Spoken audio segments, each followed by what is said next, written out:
Today the topic we study is pleura. Pleura is like pericardium which covers the heart and peritoneum which is present in the abdomen. Peritoneum जैसा abdomen में present रहता है, pericardium which covers the heart, ऐसे ही lung की covering को हम बोलते हैं pleural cavities. राइट लंग के लिए जो कवरिंग है उसको राइट प्लूरल कैविटी बोलते हैं, लेफ्ट लंग के लिए जो कवरिंग है उसको लेफ्ट प्लूरल कैविटी बोलते हैं. The pleural cavity are present one on each side of the mediastinum. Right side mediastinum के राइट प्लूरल कैविटी रहती है और लेफ्ट साइड ऑफ लंग के लेफ्ट साइड ऑफ मीडियास्टिनम के लेफ्ट प्लूरल कैविटी रहती है. The pleural cavity are actually a potential space. Pleural cavity बच्चों actually में एक पोटेंशियल स्पेस रहता है बिटवीन इस आउटर लेयर. आउटर लेयर को बोलते हैं पैराइटल लेयर और इनर लेयर को बोलते हैं visceral layer. Outer layer covers the outer layer covers the parietes and inner layer invests the lungs. In between the outer and inner layer, there is a potential space which we call the pleural cavity. This potential space is sometimes filled with fluid, in which condition we called it as pleural effusion. उस condition में हम उसे बोलते हैं pleural effusion. If the fluid accumulates inside the pleural cavity, we called it as pleural effusion. जो plural cavity रहती है उसकी आउटर लेयर थोरेसिक वॉल को कवर करती है और उसको बोलते हैं पैराइटल प्लूरा, और उसकी इनर लेयर लंग को इन्वेस्ट करती है, उसको हम बोलते हैं visceral layer. In between this outer and inner layer pleural cavity which is a potential space is present. तो it is a serious membrane. क्या है ये बच्चों? सीरियस मेम्ब्रेन है.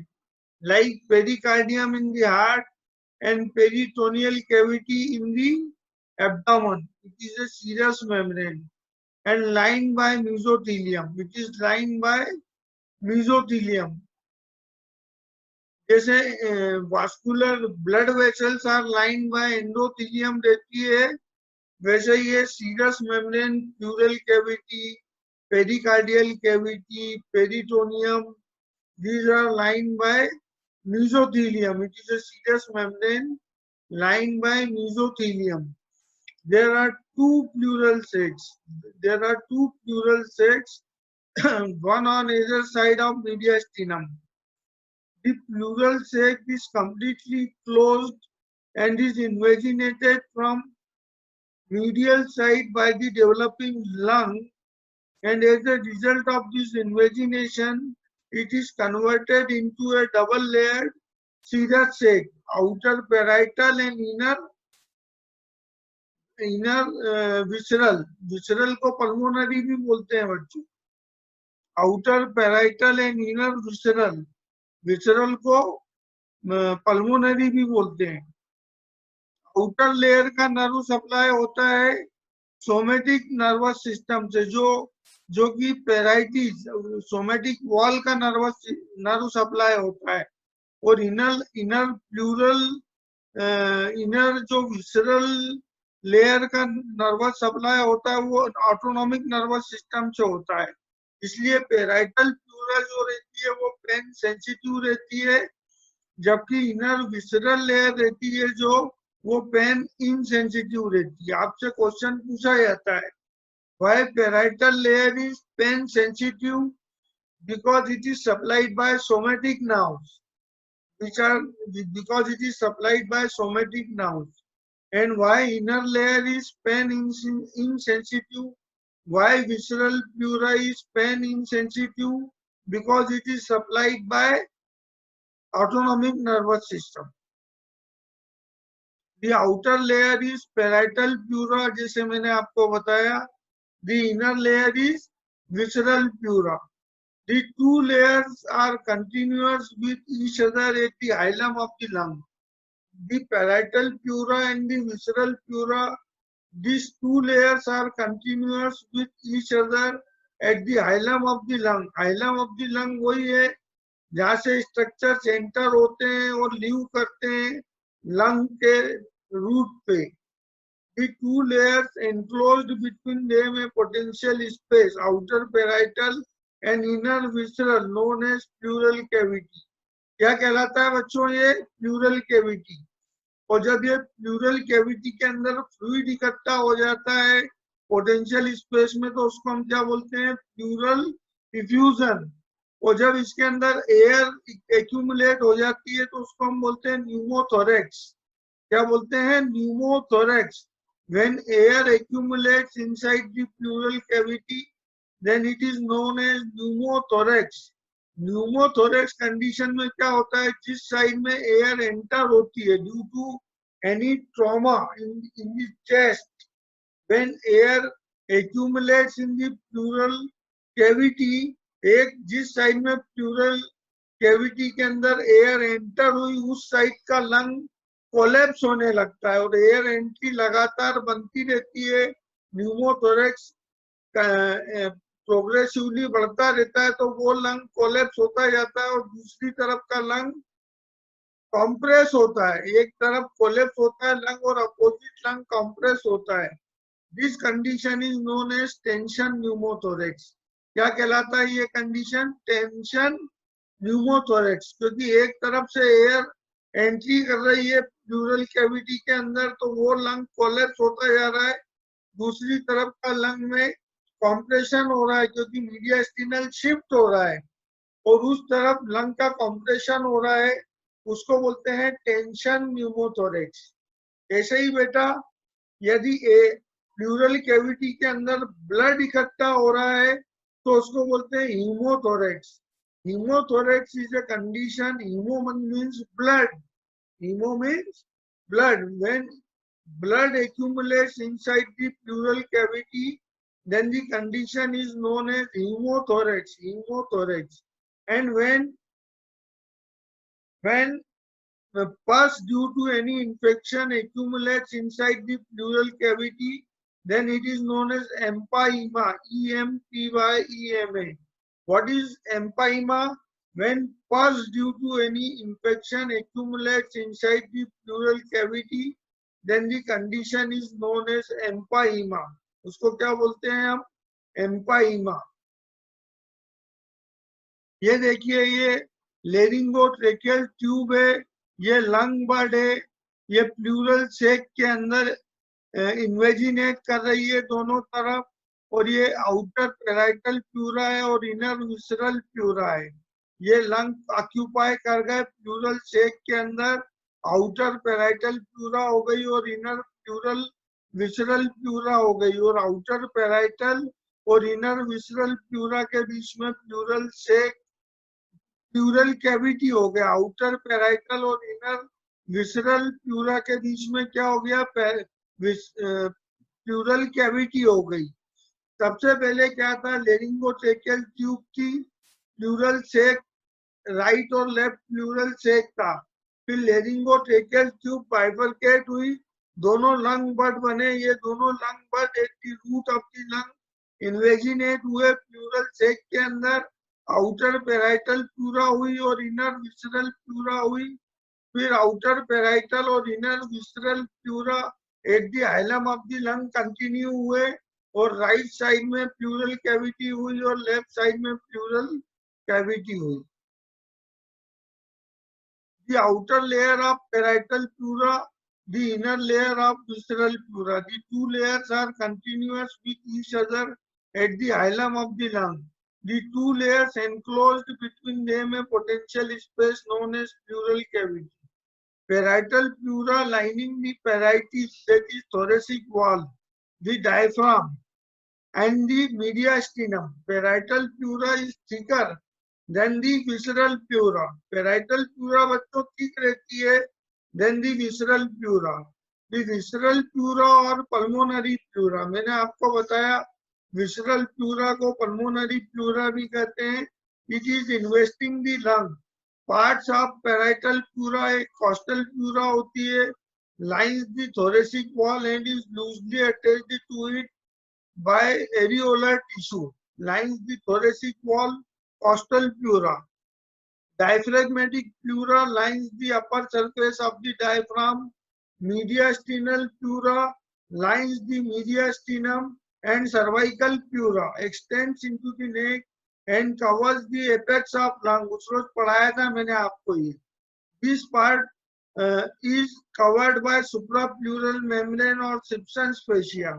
Cervical pleura extend होती है neck में और cover करती है apex of the lung को, और ये एपेक्स ऑफ दी लंग को सर्वाइकल प्लूरा कवर करती है, और इस पार्ट को कवर करता है सुप्रा प्लूरल मेम्ब्रेन और Sibson's fascia.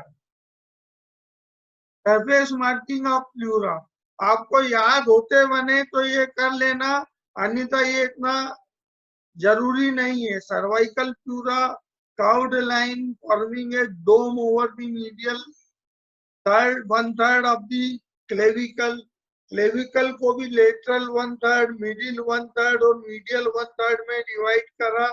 The apex of curve lies 2.5 centimetre above the clavicle. The anterior margin और the costomediastinal line of pleural reflection differs on two sides. ये देखिए, पहले ये स्टर्नोक्लेविकुलर जॉइंट से चली mid point of sternal angle तक, फिर descend कर राइट साइड और लेफ्ट साइड में डिफर कर रही है दोनों ही. ये राइट साइड में देखिए आप, स्टर्नोक्लेविकुलर जॉइंट से ये डिसेंड करी mid point of sternal angle तक, और स्टर्नल एंगल से ये डिसेंड करी mid point of the GP sternal joint. जबकि लेफ्ट साइड में ये यहाँ तक तो डिसेंड करी एंटीरियरली, और फिर यहाँ से ये स्टर्नल मार्जिन से 6th कॉस्टल कार्टिलेज तक डिसेंड करी. This is the anterior margin of the pleura. On right side from sternoclavicular joint downwards and medially to midpoint of sternal angle, where it continues vertically downwards to the midpoint of GP sternal joint. On left side, same course up to the 4th costal cartilage. Then it arches outwards and descends along the sternal margin of 6th costal cartilage. ये देखिए 4th costal cartilage, then 4th के बाद 5th, और ये then 6th costal cartilage. Left side में और right side में different है. देन द इंटीरियर मार्जिन और costodiaphragmatic line of pleural reflection laterally देखिए, लेटरली फ्रॉम ये यहीं से चलेगा inferior margin of anterior line of pleural reflection से, और यहाँ पर भी inferior margin of anterior line of pleural reflection से. The inferior margin or the costodiaphragmatic line of pleural reflection laterally from the lower limit of anterior margin, so that it crosses, ये पूछते हैं आपसे, so that it crosses 8th rib in mid clavicular line, 10th rib in mid axillary line, and 12th rib at lateral border of sacrospinalis और erector spiny book में दे रखा है. Then horizontally at the lower border of T12 vertebra, about 2 centimeters from midline. बच्चों ये बहुत आपका troublesome है, आपको जितना याद रहे उतना याद रखेंगे आप. Posterior margin from a 0.2 centimeter lateral to 12th thoracic spine to a 0.2 centimeter lateral to 7th cervical spine. नीचे से ऊपर चल रहा है, 12th thoracic spine से 7th cervical spine तक चल रहा है. From a 0.2 centimeter lateral to 12th thoracic spine to a 0.2 centimeter lateral to 7th cervical spine. अब इंटीरियर मार्जिन देखिए, inferior margin of the lung run से मोर ओरिजेंटल कोर्स, लंग का बता रहा हूं मैं आपको, एम्फेसाइज करिएगा इस पॉइंट पे। The interior margin of the lung runs a more horizontal course than the pleura, crossing the sixth rib in the mid-clavicular line. Pleura की inferior margin eighth rib in the mid-clavicular line में थी, और lung की sixth rib in the mid-clavicular line है, और lung की eighth rib in mid-axillary line है, जबकि प्लूरा की 10th rib in mid axillary line है, और लंग की 10th rib adjacent to vertebral column है, और प्लूरा की 12th rib in adjacent to vertebral column है, इंफीरियर मार्जिन।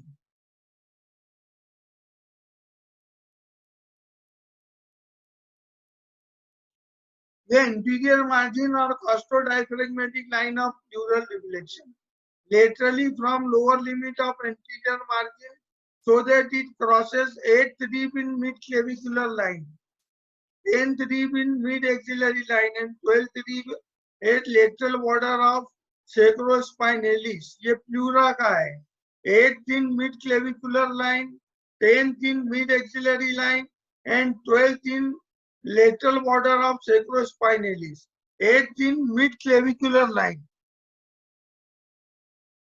और इसका क्या है, 6th in mid-clavicular line, 8th in mid-axillary line, and 10th in adjacent to vertebral column or lateral to erector spiny muscle. A pulmonary ligament. What is pulmonary ligament and its functions? It is parietal pleura, outer layer of the inner visceral pleura रहती है, inner और outer layer of the outer layer जो रहती है वो parietal pleura रहती है, which surrounds the root of lung, which hangs down as a fold called pulmonary ligament. Pulmonary ligament क्या होता है, इसका function है, it provides dead space into which veins of the lung can expand when venous return increases. ये dead space provide करता है बच्चों, when venous return of lung expand होता है, venous return increase होता है, तो डेड स्पेस प्रोवाइड करता है, it provides the dead space into which veins of the lung can expand when venous return increases, and because of it lung root can, ये देखिए pulmonary ligament, इसमें lung root can expand, lung root can descend when with the descent of diaphragm. मैंने आपको जब बताया था respiration में vertical diameter कब बढ़ता है, जब डिसेंड ऑफ डायफ्राम होता है, और इंक्रीज वीनस रिटर्न कंडीशन में भी ये डेड स्पेस प्रोवाइड करता है, पल्मोनरी लिगामेंट। अब recesses of pleura, these are folds of parietal pleura, again these are folds of parietal pleura, ये पल्मोनरी लिगामेंट, ये भी parietal pleura है। Recesses of pleura, these are again folds of parietal pleura, which act as reserve spaces into which lung can expand during deep inspiration. They are as costomediastinal recess present in cardiac notch of left lung anteriorly. Cardiac notch मैंने बताया था आपको left lung में रहती है, जो कि pericardium और हार्ट को कवर नहीं करती है लेफ्ट साइड में, and it is the area of superficial cardiac dullness. So costomediastinal recess present in cardiac notch of the left lung anteriorly. Between costal and mediastinal pleura and diaphragmatic recess, costomediastinal recess and diaphragmatic recess on both sides inferiorly between costal and diaphragmatic pleura. Parts of lung not covered with visceral pleura are at hilum कौन कौन से part of lung रहते हैं which are not covered with visceral pleura, यानी pulmonary pleura? First तो hilum and along attachment of pulmonary ligament where it is continuous with parietal pleura. ये पूछते हैं बच्चों आपसे, parts of lung not covered with visceral pleura are it? first तो है hilum and along attachment of pulmonary ligament where it is continuous with parietal pleura. narrow supply of pleura. Parietal pleura pain sensitive. क्यों है pain sensitive? Because it is supplied by somatic nerves, intercostal nerves and phrenic nerves. कौन कौन सी nerve supply करती है parietal pleura को? intercostal nerves and phrenic nerves. ये और visceral pleura pain insensitive, उसको pain sensation नहीं है because it is supplied by sympathetic nerves from T2 segment of the spinal cord up to the T5 segment of the spinal cord. It is pain insensitive. Autonomic nervous system supply करता है. Then arterial supply of pleura. Parietal pleura is supplied by intercostal arteries. कौन कौन सी intercostal arteries रहती है?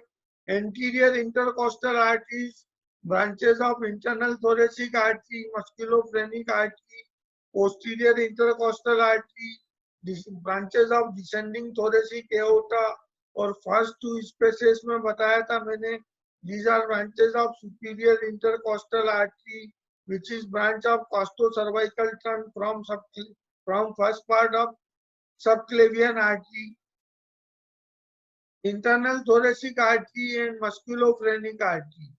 Arterial supply of pleura कौन कौन सी artery है? parietal pleura, intercostal arteries, internal thoracic arteries. internal thoracic artery का दूसरा नाम बच्चों internal mammary artery भी है, internal mammary artery.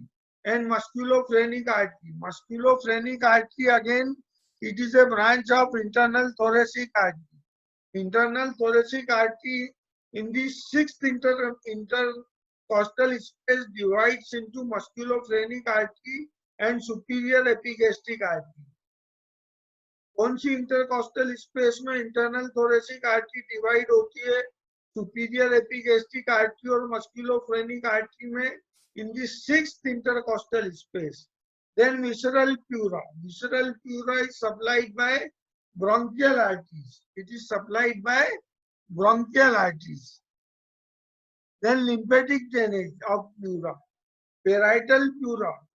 Lymphatics drain into intercostal.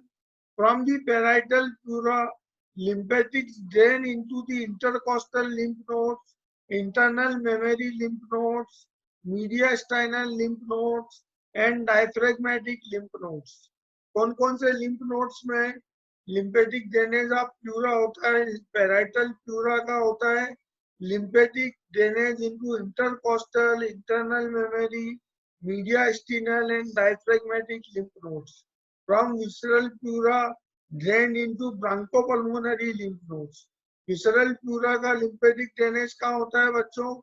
Drained into bronchopulmonary lymph nodes. जिस रीजन की एनाटॉमी पढ़ते हैं हम उसके रीजनल टर्म्स ही आते हैं, रीजनल नॉमेनक्लेचर ही आते हैं. अब न्यूमोथोरैक्स आप अच्छे से समझ गए होंगे. What is pneumothorax?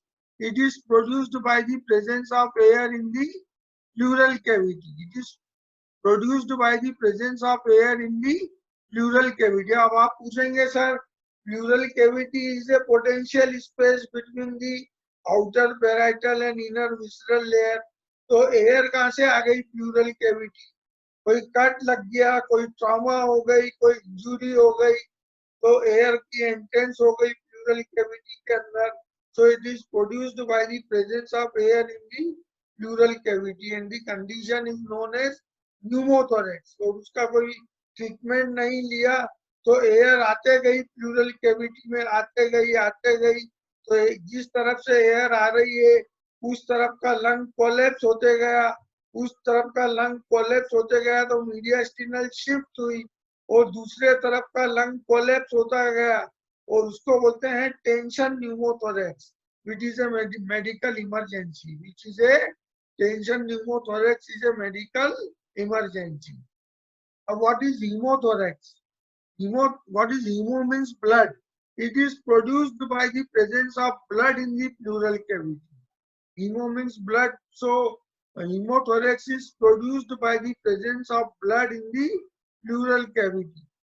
And what is empyema? It is accumulation of pus in the pleural cavity. Empyema किसको बोलते हैं बच्चों? It is accumulation of pus in the pleural cavity. अब पस कहां से आ गया? Due to any infection in the lung tissue और surrounding tissue. Accumulation of pus in the pleural cavity is known as empyema. अब collection of fluid in the pleural cavity is called pleural effusion. What is pleural effusion? Pleural effusion is collection of fluid in the pleural cavity. It is called pleural effusion. अब ये एक condition है, clinical condition. What is Max syndrome? MEIG''S. What is Max syndrome? It is a triad of. Triad मतलब तीन चीज का इसमें characteristic होती है, तीन चीज का इन्वॉल्वमेंट होता है. First is ovarian fibroma. First is ovarian fibroma. Ovarian fibroma is benign tumor of ovary. Tumor मतलब malignant tumor भी हो सकता है और benign tumor भी हो सकता है. Tumor means excessive growth of an organ. Benign means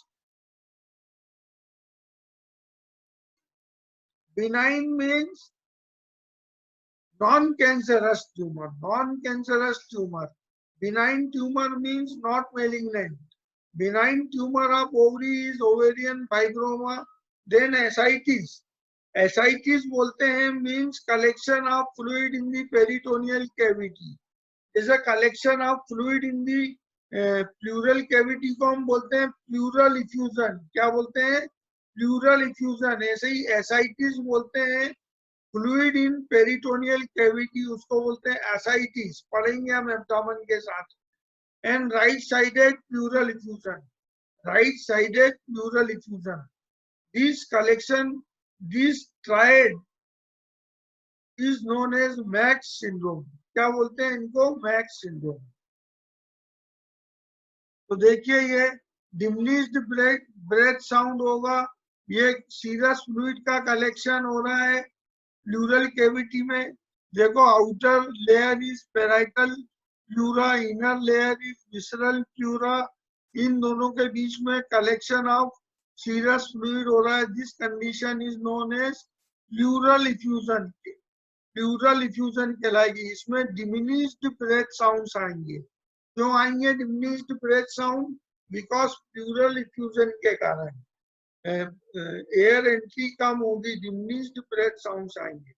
right से trachea bifurcates into two principal bronchi. Right principal bronchi, left principal bronchi. फिर राइट ने 3 लोबर ब्रोंकाई दिए, उसको बोलते हैं सेकेंडरी ब्रोंकाई. सेकेंडरी ब्रोंकाई ने फिर टर्शरी ब्रोंकाई दिए जिनको सेगमेंटल ब्रोंकाई कहते हैं. सेगमेंटल ब्रोंकाई ने ब्रोंकोपल्मोनरी सेगमेंट दिए 10 ऑन ईच साइड. तो जब सीरियस फ्लूइड इकट्ठा हो जाता है प्लूरल कैविटी में तो उससे क्या होगा? Diminished breath sound. अब ये लेफ्ट साइड में ही डिमिनिश्ड ब्रेथ साउंड क्यों हुआ? Because pleural effusion serious fluid accumulates on the left side.